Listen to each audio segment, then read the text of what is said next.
Muito bem, nós vamos continuar com o calendário profético da igreja. Só para dar um resumo para nos ajudar. Em Daniel capítulo 9, versículos 24 a 27, Deus deu para nós 70 semanas proféticas. E essas 70 semanas representam anos ou semanas de anos, calculando 490 anos até o fim da tribulação. Mas, boa noite para vocês, entre semana 69 e semana 70, há algo que não acontece especificamente com Israel. É a época da igreja. Nós estamos nessa época, então há uma brecha, um intervalo no calendário de Israel entre semana 69 e semana 70. E em Daniel 9 não há versículo nenhum que diz que existe esse intervalo, mas nós estamos vendo o intervalo, nós estamos no meio disso. Paulo fala sobre a igreja, etc., como um mistério. O mistério na Bíblia é algo que Deus sabia, e você pode ver sombras ou tipos disso ao longo das Escrituras, mas você não entende bem a coisa até mais tarde. Por exemplo, a igreja. Então agora nós estamos na época da igreja. Paulo, você lê nas cartas dele, que ele entendeu que Jesus ia voltar na época dele. Mas em outros lugares, ele mais velho, muito perseguido, dá para ver que ele estava pensando, mas pode ser que Jesus não vai voltar antes da minha morte. Ele estava na beira da morte. E nós sabemos que ele morreu mesmo, perseguido, perdeu a cabeça dele por causa de Roma. Paulo não sabia, a igreja do primeiro século não sabia, mas a época da igreja tem durado quanto tempo? Já 2000 anos, muito tempo. E vem a pergunta: será que há algo na Bíblia que desenvolve profeticamente um calendário para a época da igreja? Durante esse tempo entre a semana 69 e semana 70. E nós acreditamos que Deus nos deu esse calendário de uma forma geral em Apocalipse capítulos 2 e 3. E na semana passada eu mostrei para vocês o início disso. Eu também passei para vocês a base disso, porque nem todo mundo concorda. E eu não vou brigar com as outras pessoas. Eu estudei essas coisas. Meu professor na faculdade me ensinou várias coisas sobre isso. E eu não tenho dificuldade nenhuma em ver isto na Bíblia. Eu vejo isso. Então, na semana passada, na aula anterior, nós notamos, e vocês podem ver aqui na página 24 da apostila. Boa noite para vocês que estão chegando. Página 24 da apostila, que Deus profetizou do primeiro século da igreja, entre os anos 30 e 100, quando o foco era o ministério dos apóstolos, e Deus dá uma carta para Éfeso querendo dizer desejável, dizendo essa igreja, ou a época, ou período de tempo, eu devo dizer, desejável. E é isso mesmo, porque toda a igreja hoje, quando pensa sobre o ministério e o alvo, pensa, eu quero voltar para o que Deus fazia no primeiro século, o poder dos apóstolos, o alcance dos apóstolos, o zelo dos apóstolos, e a gente quer isso. Era uma época muito forte. Daí, isso nos leva para o segundo período de tempo, página 23 na apostila, a igreja de Esmirna. Esse período é o tempo entre o ano 100 até o ano 300. Números gerais, ok? Por quê? Porque nós sabemos que esse período aqui, esse segundo período, boa noite para vocês que estão chegando, termina com o ano 313. Vou explicar isso para vocês. A palavra Esmirna, expliquei na semana passada, quer dizer esmagado. Esse período de tempo, na época da igreja, profetizado aqui no Apocalipse 2, era um tempo muitíssimo difícil. Roma, que tinha o império na Europa, na Ásia Menor, Oriente Médio, na África, observava que os crentes, os cristãos, não queriam adorar César, o rei. O problema de Roma não era que o crente adorava Jesus. Roma adorava um monte de deuses. O problema de Roma é que esse povo, os crentes, não aceitava a adoração de Deus. Eles falavam que os crentes são problemáticos e que estão causando divisão. Na verdade, muita base filosófica em Roma eram os deuses de Roma. E quando os crentes falavam, esses deuses são falsos, não têm valor, não vão ajudar a gente, isso afetou a unidade, a consistência do império, e os romanos não gostavam disso. E como vocês sabem, isso aconteceu até nos dias de Paulo, porque Nero queria matar Paulo e culpou os crentes, dizendo que eles botaram fogo na cidade de Roma, etc. Você vê vários imperadores depois de Nero querendo matar crentes, e mataram muitos crentes. Quem já viu pinturas de crentes naquele prédio redondo em Roma, com os leões e os gladiadores matando os crentes? Pode levantar a mão? Por quê? Porque para Roma os crentes se tornaram uma praga. E Deus profetizou isso através dessa carta para Esmirna, aqui em Apocalipse capítulo 2, versículos 8 a 11. E como eu falei na semana passada, nesse calendário da igreja, você pode ler tudo e comparar com a história da igreja entre o ano 100 e o ano 313, e você vai ver isso. Boa noite, Marlene. Bom ver a senhora. Essas coisas aconteceram. Mas um historiador cristão, não vou dizer que ele acreditava em tudo que a gente acredita, porque ele acreditava em certas falsas doutrinas, mas eu acho que o nome dele em português é Tertuliano, algo assim. Ele disse que o sangue dos crentes é a semente da igreja, dando a ideia que cada gotinha, o goto, né, de sangue no chão, plantava mais uma igreja. De tal forma que em 313, o Império Romano observou que 10% da população se chamava de crente. Eu creio em Jesus. Irmãos, isso é incrível quando você pensa, Jesus nasceu em Belém, uma cidadezinha, um povoado, colocado numa manjedoura, e através dele, Europa, Ásia Menor, Oriente Médio, África, 10% da população falou, eu creio em Jesus. Constantino, o imperador da época, ele pensou, ok, peraí, não dá muito legal isso? E ele disse que recebeu uma visão de uma cruz, dizendo, nessa cruz você vai vencer. Ele foi batizado em nome de Jesus, e ele decidiu ajudar a igreja ao invés de perseguir. Ele legalizou e deu dinheiro, honras para os bispos.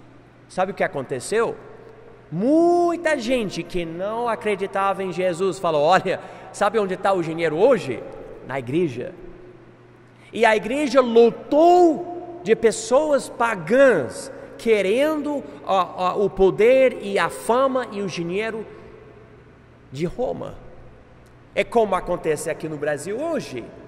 Vocês me falaram na semana passada, como vocês percebem, que é legal ser crente, é legal fazer parte da igreja.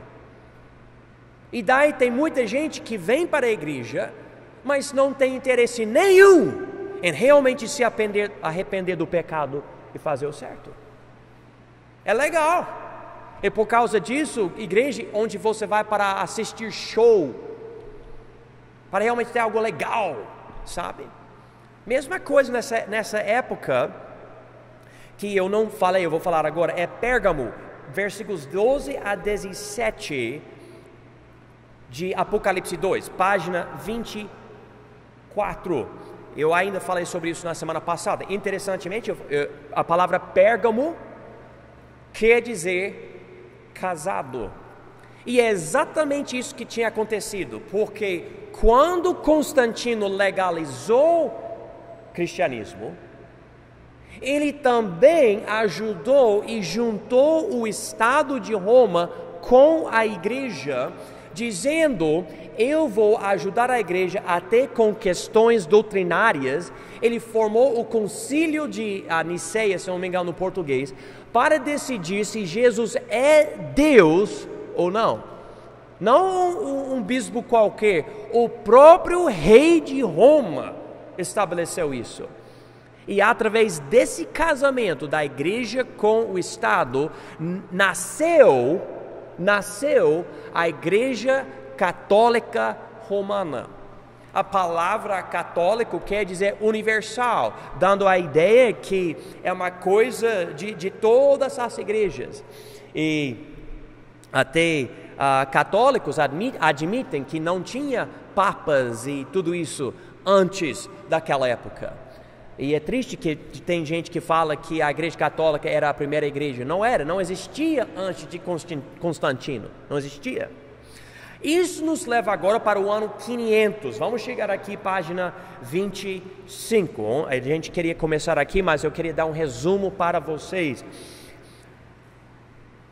Apocalipse capítulo 2, versículos 18 a 29. O primeiro versículo, versículo 18 diz: e ao anjo da igreja de Tiatira escreve: isto diz o Filho de Deus, que tem seus olhos como chama de fogo e os pés semelhantes ao latão reluzente. Eu conheço as tuas obras, e amor, e serviço, e fé, e a tua paciência, e que as tuas últimas obras são mais do que as primeiras, mas algumas poucas coisas tenho contra ti, que deixas Jezabel, mulher que se diz profetiza, ensinar e enganar os meus servos, para que forniquem e comem dos sacrifícios da idolatria.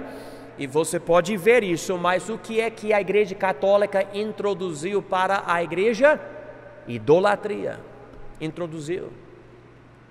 E você pode ver a história das novas doutrinas, falsas doutrinas da igreja católica.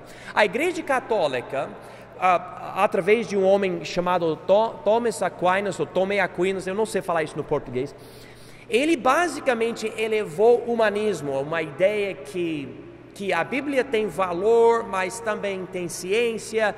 E o que aconteceu que ao longo dos anos a igreja católica acabou dizendo que ela também tem autoridade para ensinar coisas, e que até o Papa ele pode falar algo ex-catedra, eu acho que é a expressão no latim, que basicamente quer dizer o que ele fala não tem erro.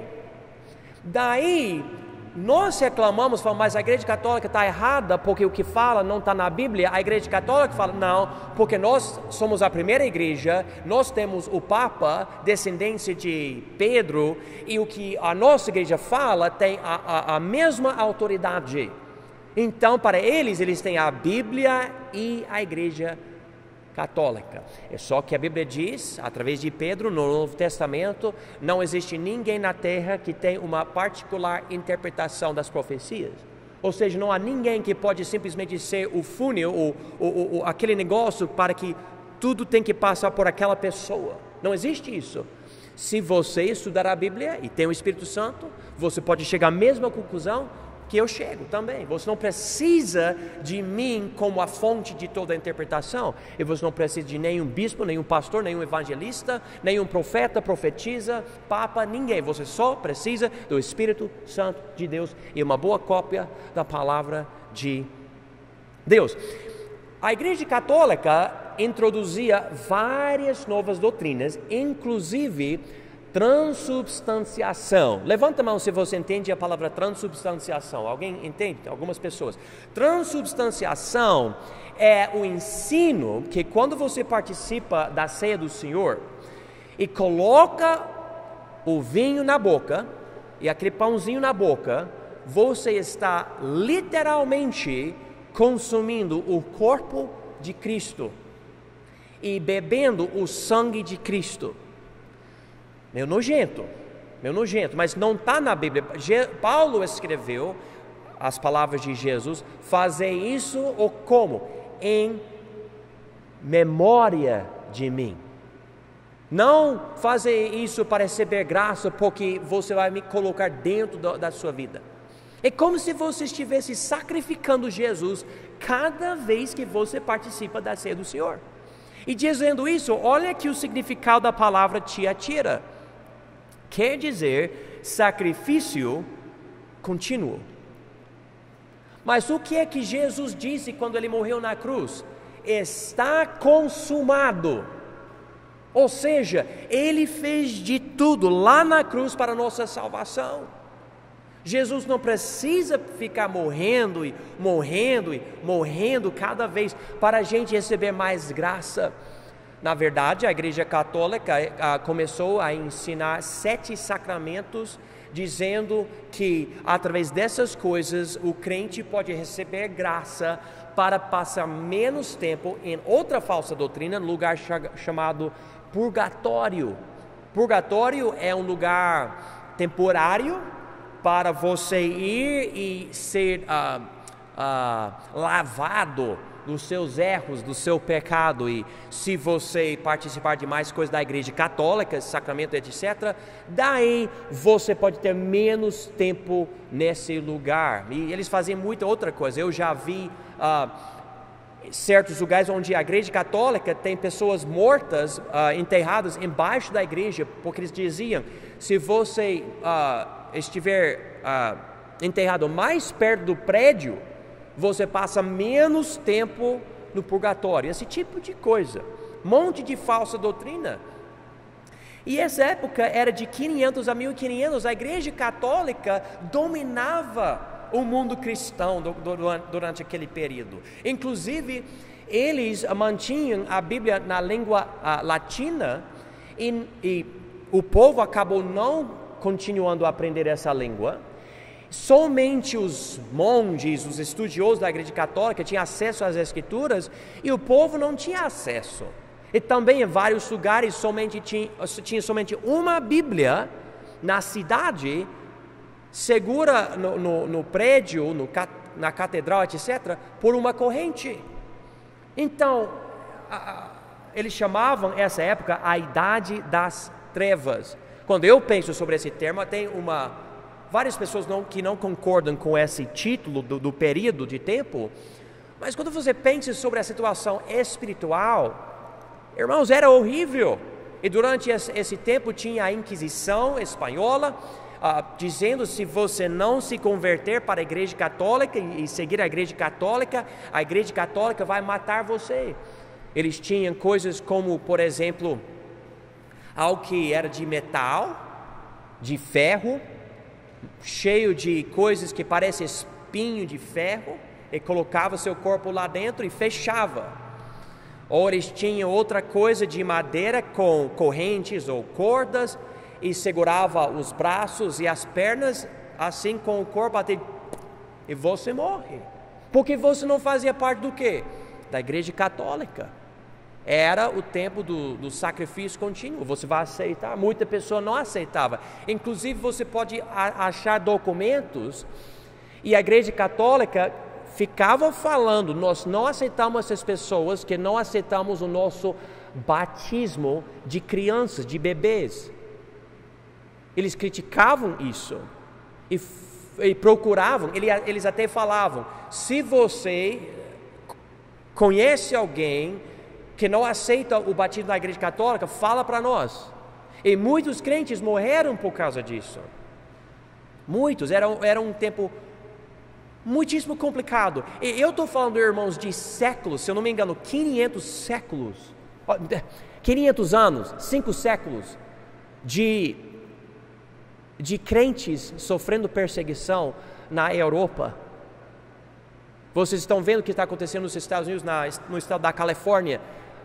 Um amigo nosso, um pastor, amigo da nossa igreja, ele já pregou na nossa igreja, eles multaram ele $10.000 ontem por realizar 2 cultos. Perseguição, sim, mas nada comparado com o que aconteceu na Europa por séculos e séculos, irmão. É incrível pensar sobre isso que tinha acontecido. Olha aqui, a descrição profética, página 25, diz aqui: igreja pagã, papal, representa o período mais longo dominado pela Igreja Católica ou Universal. Este período é também chamado a Idade das Trevas, o poder político sendo dos papas e o clero claramente sobre a laicidade. E essa ideia aqui se encontra nessa passagem. Não sei se eu consigo achar rapidinho a palavra. A gente já viu aqui, mas é a palavra Nicolaitas ou algo assim no português, às vezes me perdoe, eu esqueço. Versículo 6, Nicolaitas, a gente já viu e continua com essa ideia aqui em versículos 18 a 29. A palavra Nicolaita é basicamente o significado da palavra, a ideia que os bispos, os líderes religiosos têm uma importância tão elevada que eles são superiores ao povo. Isso é muito, muito, muito contra o que a Bíblia ensina. E infelizmente essa doutrina, falsa doutrina, já infiltrou muitas igrejas, e as pessoas às vezes têm a ideia que o pastor ele é um tipo de anjo, e o povo é somente o imundo, e é o pastor que ora, é o pastor que faz o ministério, e o povo só chega lá para, tentar fazer algo certo aqui ou ali, para, não ser tão cheio de pecado. É uma ideia tão errada, mas cresceu e cresceu e cresceu. E hoje, o que o pessoal faz quando vê o Papa e o anel no dedo dele? Beija o anel dele. As pessoas adoram o Papa. Coisas tristes, e você pode ver como as catedrais, etc., estão cheias de ouro e prata. Eu me lembro, eu fui para o outro Ouro Preto, em Belo Horizonte. Eles mostraram as catedrais, e tinha uma catedral dos escravos, e tinha prata e algumas coisas, e a gente queria saber como que eles conseguiram isso. Eles estavam pegando e colocando embaixo das unhas o ouro, etc., e levavam para a catedral deles e estavam usando para colocar dentro da igreja deles. Coisa interessante lá no outro Ouro Preto. E é triste, você entra, eles usaram um navio e converteram o navio para uma igreja, e tinha um cheiro bem forte, e tinha imagens e imagens e imagens de cabeças de querubim, porque a palavra querubim pode querer dizer criancinha. Todas essas cabeças, em todo lugar, e nenhuma criancinha, esses querubins sorrindo, somente aquela tristeza. E um pastor conosco perguntou para o cara que estava mostrando para nós, por que ninguém está sorrindo? E o cara, ele parou, ele pensou e falou, eu não sei, mas não tem ninguém. É um lugar tão triste. E quando você entra numa catedral católica, eu não sei se é o Espírito Santo dentro de nós, mas já incomoda muito. O que está acontecendo? Tem demônio aqui. É horrível. E você então vê essa idade das trevas de 500 a 1500, e A igreja não somente tolerava falsa doutrina como a de Pérgamo, aqui na passagem, mas a ensinava. Muitos ricos do paganismo se tornaram as tradições da igreja, e a igreja criou vários sacramentos, um sendo uma perversão da ceia do Senhor, na qual Jesus é sacrificado cada vez que é celebrada. Alguém pode pensar, esse pastor ele critica os católicos. Na verdade, quando eu penso sobre um católico, eu tenho lágrimas na minha alma, porque a pessoa está muito presa em falsidade. Irmãos, é horrível. A Bíblia fala, Paulo fala sobre isso, sobre doutrinas de demônios. E para mim, a Igreja Católica é filho de Satanás mesmo. É triste. A Bíblia nunca prometeu essas coisas, promoveu essas coisas, e colocou tipo a ideia de um papa, essas coisas. É muito triste.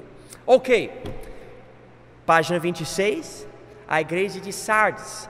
A gente está aqui, Apocalipse 3, versículo 1. E ao anjo da igreja que está em Sardes, escreve: isto diz o que tem os 7 Espíritos de Deus e as 7 estrelas. Conheço as tuas obras, que tens nome de que vives. Estás morto.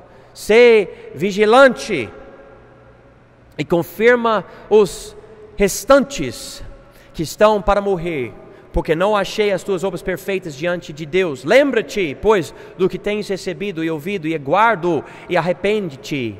E se não vigiares, verei sobre ti como um ladrão, e não saberás a que hora sobre ti verei. Mas também tens em Sardes algumas poucas pessoas, olha aqui, que não contaminaram suas vestes, e comigo andarão vestidos de branco, porquanto são dignas disso. Então ele aqui, enfatizando o próximo período de tempo, 1500 a 1700, um grupo menor, andando em santidade, tendo a verdadeira fé. E a palavra Sardes quer dizer remanescente. Ou seja, ao longo do tempo da Igreja Católica, ainda havia um remanescente, um grupo, poucas pessoas. E você pode procurar, e é difícil achar. Na verdade, quando você estuda a história da Igreja Batista, você não vai achar livros de história, você vai achar os escritos dos católicos que ficavam criticando as igrejas batistas, matando. E há um livro chamado O Caminho de Sangue, que segue esses detalhes para achar as pessoas que acreditam que o batismo é pela imersão após crer em Jesus. E a palavra batista nunca foi escolhida pelos batistas. Os batistas não falaram, nós somos os batistas. Não, era a própria igreja católica e também as igrejas protestantes que também perseguiam os crentes. Os batistas, porque os batistas não aceitam o batismo de bebê. Nas igrejas luteranas, presbiterianas, etc., metodistas, ainda batizam bebê, mas não está na Bíblia. Eles nos chamávamos, na verdade, antigamente, anabatistas. Ana quer dizer rebatizar. Então eu sou batista não porque eu escolhi o termo, porque esses outros escolheram o termo. Eu não acredito que está certo batizar alguém que não consegue crer. Atos 8 nos ensina isso. Então eu aceito o termo. Eu aceito. Tem várias igrejas agora que não fazem mais isso, porque recentemente, os últimos 180 anos e mais, várias novas denominações surgiram. E hoje você tem todo tipo de metodista, todo tipo de tudo. Hoje tem a católica carismática, tem de tudo hoje. Então você tem que ver além do nome para entender. E por causa disso eu não sou simplesmente batista, eu sou batista independente e fundamentalista. E a lista vai longe de palavras que eu posso usar para me descrever. Porque cada vez que você enfatiza algo, alguém perverte e você tem que voltar para a Bíblia e falar, olha, eu sou assim, por exemplo, nos Estados Unidos, todo mundo usava a palavra crente, eu sou crente. Então muitos crentes fundamentalistas falaram, então eu não somente crente, eu sou crente que nasceu de novo. Enfatizando não simplesmente que eu creio em algo, mas eu fui transformado pelo Espírito Santo de Deus. E aqui no Brasil, muitos missionários falam para mim, não usa tanto a palavra crente, usa mais a palavra salvo, porque há muita pessoa que se chama de crente e não é salvo. Então eu tento usar mais a palavra salvo, mas nem sempre, porque crente também está na Bíblia, eu uso também a palavra crente, mas eu tento sempre esclarecer. É sempre falsa doutrina. Vamos ler essa descrição profética e nós vamos entender a situação. E a palavra Sardes quer dizer remanescente, é a igreja da reforma. Esta era começou com a tentativa de Martinho Lutero procurar reformar a igreja católica romana no dia 31 de outubro de 1517. O remanescente que saiu da igreja católica caracteriza a situação da igreja durante esta época. Infelizmente, estas igrejas reformadas continuavam o casamento com o Estado e se tornaram mortas espiritualmente. Tinha uma versão do cristianismo sem Cristo. Irmãos, eu sei que nem todo mundo vai querer ouvir isso, mas é uma realidade. Os protestantes matavam batistas. Você pode ler sua história. Inclusive, um dos protestantes, se eu não me engano, era Ulrico Zwinglio, porque tinha Martinho Lutero, João Calvino e Ulrico Zwinglio. Também tinha Menno Simons, que era mais ligado com os irmãos, etc., aquele grupo. Mas o que tinha acontecido? Tinha pessoas como batistas, mas eles não tinham tanto esse nome na época, que falavam, nós não aceitamos o batismo de bebês. Então nós vamos rebatizar esses adultos que foram batizados pela igreja católica ou a igreja protestante, e nós vamos batizar de novo. Esse homem, ele era protestante, ele protestava contra os erros da igreja católica, mas ele continuava a batizar bebês e outras coisas, e ele ainda usou o poder do Estado. João Calvino fez isso, Martinho Lutero fez isso. Ele falou, tudo bem, você quer um segundo batismo? Eu vou te dar um terceiro batismo. E levou esses anabatistas amarrados num barco no centro de uma lagoa e jogou eles lá fora para morrer. Você pode ler sobre isso. Coisas tristes. E tudo isso, irmãos, em nome de Jesus. Martinho Lutero, ele era a favor de perseguir até judeus. Esses homens eram salvos? Ok, essa é outra questão. Eu acredito que Davi na Bíblia, ele foi salvo por Deus, está no céu, mas ele cometeu adultério e ele matou o marido. Mas eu vejo que quando Deus repreendeu ele tinha um coração tão mole, ele percebeu, eu errei muito. E Deus acabou castigando a família dele, mas Deus disse, eu te perdoei. Eu acredito, pela perversão do entendimento desses protestantes que não queriam sair da igreja católica, eles queriam purificar a igreja católica. Eu estou falando de mim. Eu acredito, pelas coisas que eles falam sobre a salvação, que esses homens eram salvos. Mas eu não concordo com muito que esses homens faziam. E eu não concordo hoje com a igreja metodista, com a igreja anglicana, com a igreja católica, com a igreja presbiteriana. Eu não concordo, principalmente por causa de certas coisas, como o batismo de bebês em certas igrejas. Outras igrejas enfatizam que você pode perder a sua salvação. Eu não aceito isso, não aceito, de jeito nenhum, não está na Bíblia, não está na Bíblia.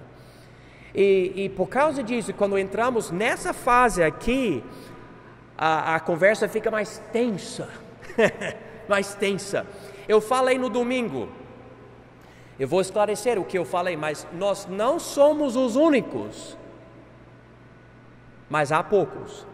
O que eu quero dizer com isso é o seguinte, nós não somos os únicos salvos, mas segundo Mateus 7, há poucos que são salvos. Há salvos em outras igrejas? Eu acredito que há salvos na igreja católica. Eu me lembro de um homem que frequentava a igreja católica e frequentava a nossa igreja chamada Igreja do Nazareno, que não era nem batista. Aquela igreja era uma igreja basicamente protestante, que saiu da igreja metodista anos atrás. E eu participava dessa igreja, eu frequentava, etc. E esse homem ainda continuava na igreja católica e também na igreja protestante. Eu fazia parte dessa igreja protestante, ele estava nas duas igrejas e Deus fez algo nele. E ele ainda tinha um vínculo muito forte, pensando, eu preciso estar na igreja católica, porque é a igreja católica, mas Deus estava fazendo algo dentro dele, eu acredito pelo Espírito Santo de Deus. Mas uma coisa, se eu não me engano, algo aconteceu, ele um dia conseguiu se desvincular da igreja católica. Quanto a mim, a pessoa verdadeiramente salva chega a um ponto de não aguentar mais certas falsidades. Se tem alguém que realmente está pregando a palavra, não aguenta mais. E por causa disso, eu tenho uma vida só, eu pensei, eu vou escolher uma igreja que eu considero confiável, que prega a palavra de Deus e não está misturando com outras coisas. E Deus me colocou numa igreja batista. A igreja batista tem problemas? Sim, tem muitos problemas. Mas o problema não é a doutrina, o problema é o povo. Porque a igreja batista, enfatizando muito isso hoje, diz que mais importante do que qualquer crença nossa, mais importante do que qualquer sede, mais importante do que qualquer pastor, evangelista, missionário, é a Bíblia. Então, se acharmos um erro, a gente volta para a Bíblia. Daí, por exemplo, a igreja aqui, alguém fala, quais são as doutrinas da sua igreja? Eu fico pensando, doutrinas da nossa igreja? Mas como assim doutrinas? Essa é a nossa doutrina, é só isso. A gente não tem outra coisa. E o que essa Bíblia fala, a gente segue perfeitamente? Não, a gente erra. Existe a possibilidade de alguém falar para mim, pastor, eu vejo isso aqui, mas essa igreja fala outra coisa, o que o senhor acha? E eu falo, olha, está certo isso aqui, eu vou ter que mudar. Existe a possibilidade, com certeza. E por causa disso, os batistas e outros grupos não aceitavam a falsa doutrina da igreja católica e nem a doutrina de várias igrejas protestantes e saíram. Falaram, não, a gente não saíram, eu falei a palavra errada, não saíram, nunca participavam. E morriam por causa disso. Muitos. Deus está dizendo aqui, dentro da época da igreja católica, 1500 a 1700, surgiu um novo interesse no evangelho. Na verdade, o grego, que era a língua original do Novo Testamento, também surgiu em interesse.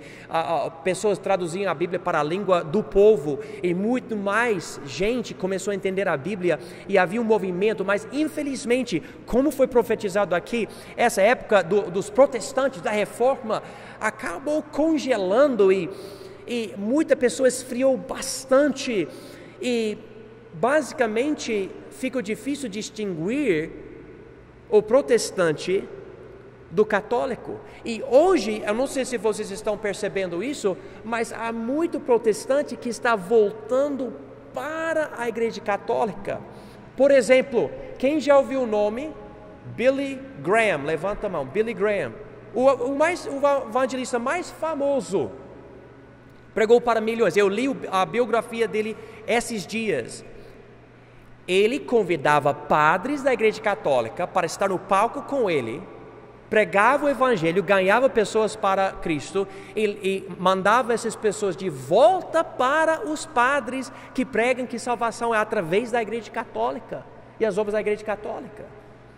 Isso é chamado neo-evangelicalismo. E por causa disso, irmãos, eu estou realmente pregando hoje à noite. Eu não sou evangélico, eu sou batista. O movimento evangélico enfatiza ecumenismo, que junta as igrejas em falsa doutrina, aceitando falsa doutrina. Por causa disso, eu uso o termo evangélico porque muita pessoa não percebe a diferença entre batista e evangélico. Mas eu não sou evangélico, eu não sou protestante. Eu protesto a igreja católica, mas eu não sou protestante. E com certeza não sou católico. Nós não aceitamos o batismo de bebês, nós não aceitamos a crença que você pode perder a salvação, entre várias outras coisas. Não está na Bíblia. Eu preciso ouvir um amém aqui, porque eu estou precisando. É isso mesmo, não aceito. E vocês também não devem aceitar. Eu me lembro de um cara aqui na cidade, não vou usar o nome dele porque todo mundo vai saber quem é. E ele me conheceu no início do meu ministério aqui. Ele falou: pastor, aqui a Ouro Preto precisa unir todas as igrejas. Eu falei para ele: eu estou fora, não tenho interesse nenhum. Porque assim que você quiser unir todos a fazer uma coisa só, você tem que abandonar a Bíblia. Você tem que abandonar a boa doutrina. E é exatamente isso que aconteceu com o movimento neo-evangélico, que basicamente eu já estou na última época, eu já estou bem além de onde eu preciso estar, mas eu entrei nisso, eu vou ter que voltar. Vamos voltar aqui para a penúltima igreja, Filadélfia, capítulo 3, versículos 7 a 13. Essa igreja aqui, essa época, eu devo dizer, ou período da época da igreja, é do ano 1700 a 1900. Eu posso até incluir até agora, muitos acreditam que continua até hoje. Mas sabe o que tinha acontecido? Vários avivamentos. Quem já ouviu o nome Jonathan Edwards? Dele Moody, R.A. Torrey, Billy Sunday, os Moravianos e outros grupos. Movimentos tão fortes que cidades e até nações mudaram para honrar a Deus por causa da igreja, por causa, na verdade, do Espírito Santo de Deus.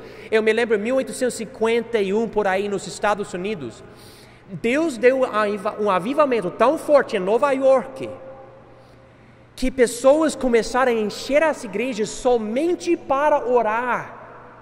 E o movimento era tão forte de Deus, que pessoas em barcos e navios no mar, no oceano, caíram prostrados para orar ao mesmo tempo, e nem tinha alguém pregando.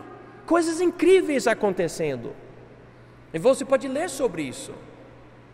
Na cidade de Denver, eu vi o artigo num jornal de anos atrás, 1920 por aí. Eles escrevem o título, 1920 por aí. Toda a cidade de Denver parou. Denver é a capital do estado de Colorado.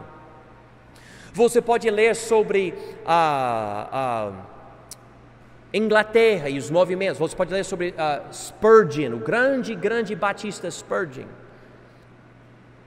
Você pode ler sobre John Wesley, que fundou a igreja metodista. Charles Wesley, o irmão dele.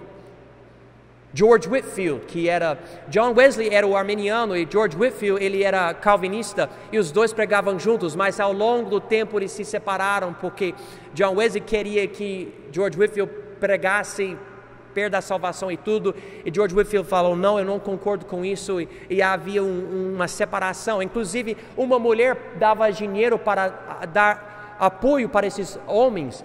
O nome dela era Celina. Ela tem esse nome por causa dessa mulher que ajudava esses avivamentos em Inglaterra e nos Estados Unidos durante aquele período.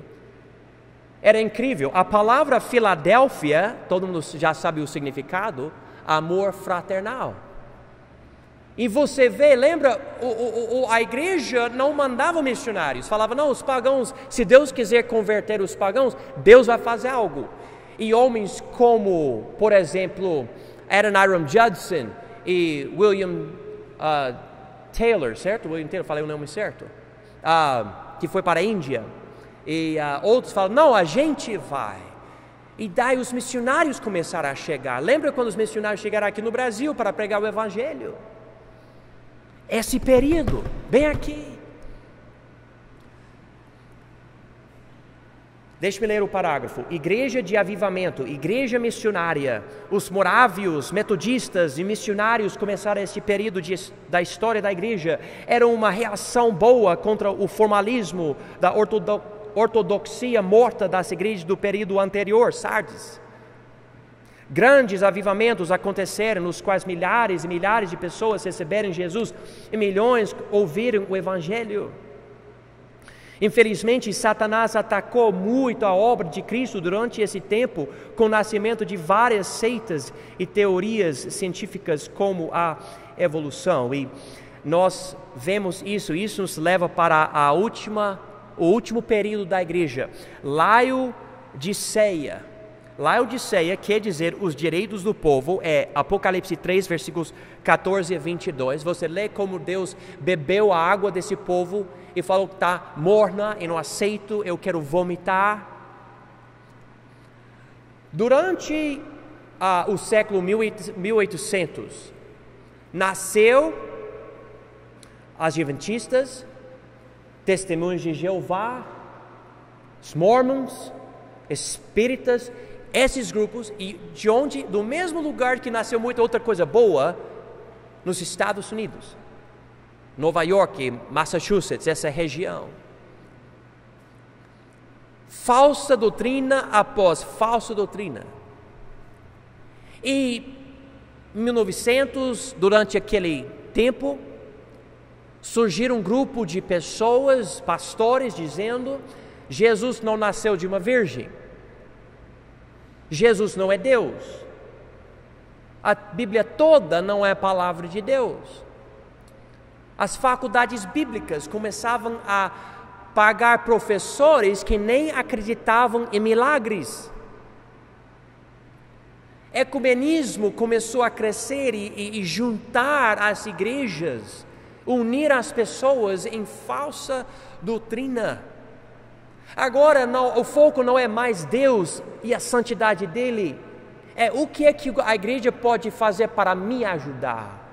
Como que a igreja pode me ajudar financeiramente, fisicamente, me ajudar com um bom casamento, uma família boa, etc. Os direitos do povo. Interessantemente também, durante essa época, cresceu muita democracia, falando da política. Estamos vendo cada vez mais, eu não sou contra a democracia, sou a favor, na verdade, capitalismo, sou a favor disso. Mas nós sabemos que quando você observa essas coisas, você observa como o povo pensa sobre os meus direitos, o que eu quero, e a gente tem votação, você escolhe o que você quiser. Vamos ler a descrição profética: igreja morna, tolerante, ecumênica, os herdeiros da verdade pregada pelas igrejas da era anterior, Filadélfia, eram os fundamentalistas. Eu sou fundamentalista. Infelizmente, na era de Laodiceia, novos movimentos errados infiltraram as igrejas. Infelizmente, até infiltraram igrejas fundamentalistas. Estes movimentos vieram com muitas atividades de pessoas. Deixa eu falar para vocês, havia e até hoje tem presbiterianos, fundamentalistas, metodistas, fundamentalistas, etc. Mas como eu falei, muitas das igrejas protestantes estão voltando para apoiar a igreja católica. Mas sem a presença verdadeira de Cristo. O modernismo negava várias doutrinas bíblicas. O neo-ortodoxia, teologia dialética ou teologia da crise, usava a fraseologia bíblica com um significado liberal, ou a negação da verdade bíblica. O neo-evangelicalismo se formou por dentro do fundamentalismo, por crentes que acreditavam que era melhor se colocar num jugo desigual com os infiéis para ganhá-los a Cristo. E deixe-me falar para vocês o que realmente, como se fala isso no português? Alguém me ajude. O cavalo é Trojão, aquele cavalo que tinha um exército lá dentro, que entrou na cidade, o povo aceitou como presente e depois abriu, como que fala? Você sabe, beleza, você sabe. É difícil ouvir, então eu vou acreditar que vocês entendem. Esse cavalo hoje na igreja, eu vou falar para você o que é hoje. O que está unindo as pessoas em falsa doutrina. Vocês estão prontos? Vou falar o que é hoje nas igrejas, que está destruindo as igrejas. Vocês estão prontos? É a música. É a música. É a música cristã. Música cristã, as igrejas aceitaram todo tipo de música, não importa o que esses cantores acreditam. Estão entrando nas igrejas e as igrejas estão convidando todo mundo para ter um show de um monte de gente e a Bíblia pode jogar fora, não precisa. Tem música nos Estados Unidos de bandas cristãs que usam palavras como bunda na música, irmãos, dizendo que é música cristã. Eu me lembro, eu escutava uma banda de rock cristã que cantava siga o seu coração, algo assim. Siga o seu coração. A Bíblia diz que nosso coração é perverso. O coração diz peque, peque, comete pecado, né? Se eu seguir o meu coração, irmãos, eu não vou ser um bom pastor. Música cristã. Eu me lembro de uma música de um grupo que eu gostava, um dos grupos mais famosos nos Estados Unidos durante uma época, o grupo cristão. E o nome do grupo é Audio Adrenaline, não sei falar isso no português. Grupo muito famoso. Eu tinha uns 19, 18 anos de idade. E eles cantavam uma música e eu gostava dessa música. E eu ficava ouvindo, porque eu não li a letra, que eles estavam cantando Terra Prometida. Mas meu pai falou, eu conheço essa música é da minha época, era de um grupo secular. Eles não estavam falando Terra Prometida, estavam falando sobre uma mulher. Mas sabe como às vezes você ouve, mas você não entende, você acha que está falando algo, mas está falando outra coisa? Foi exatamente isso. Então, eu acho que todo mundo aqui já percebeu que nossa igreja não tem bateria, nossa igreja não tem guitarra, nossa igreja não convide todos esses cantores, etc. É porque é esse cavalo que está entrando na igreja e destruindo a santidade, a separação, etc. Sim, Tiagão, fala muito alto e direcione para o microfone da câmera. O grande problema, eu acho, como por exemplo, o pastor falou do Billy Graham. Eu falei para uma pessoa numa igreja que, olha, o Billy Graham está falando coisas horríveis sobre o inferno, como por exemplo, não sei se eu morrer, você salva. Aí a pessoa deu não, é aqui, mas falou, não, é porque ele está pertinho. Olha, pensando na ciência, pode ser Billy Graham, seja quem for, aí dizem, né? O evangelista conhecido, ele pregou bastante, tudo bem. Mas eu, Thiago, pessoalmente, né, como o pastor falou, pessoas de outras religiões, ele fala, volte para mim, vai, junto com ele. Eu nem iria na série de conferência dele, poderia ser um super Billy Graham, eu não iria, porque se ele tem esse vasto conhecimento bíblico, ele deveria saber que essas coisas não são certas.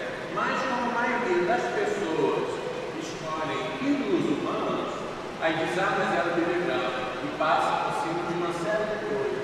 Como, por exemplo, alguém que eu sempre achei bastante interessante, David Hunt, da Chamada da Meia-Noite, mas andou lá adivinhando um pouco, falando sobre a questão do inferno, talvez não seja bem assim. Aí eu e outras pessoas, nós não concordamos, isso está errado.